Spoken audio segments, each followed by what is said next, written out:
हा जो सार्वजनिक बांधकाम मंत्री आहे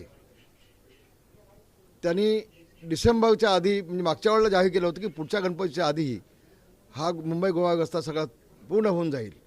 पण आजही मी काल आता 2 दिवस झाले आलो आहे, अतिशय वाईट अवस्था आहे। गणपती आमचे जाऊ शकत नाहीत, गणपती व्यवस्थित जाऊ शकत नाही पेणमधून कोकणामध्ये। चमकेगिरी करण्यापेक्षा शायनिंग मागण्यापेक्षा खऱ्या अर्थानं काम झालं पाहिजे तिथे।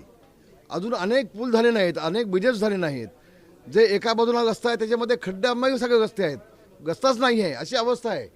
तर नुसती पाहणी देऊ कशासाठी? खरं तर त्यांचा राजीनामा आमच्या देवेंद्र फडणवीस साहेबांनी घ्यायला पाहिजे। हा कुचकामी मंत्री आहे, मी डायरेक्ट सांगतोय आज युती असताना देखील।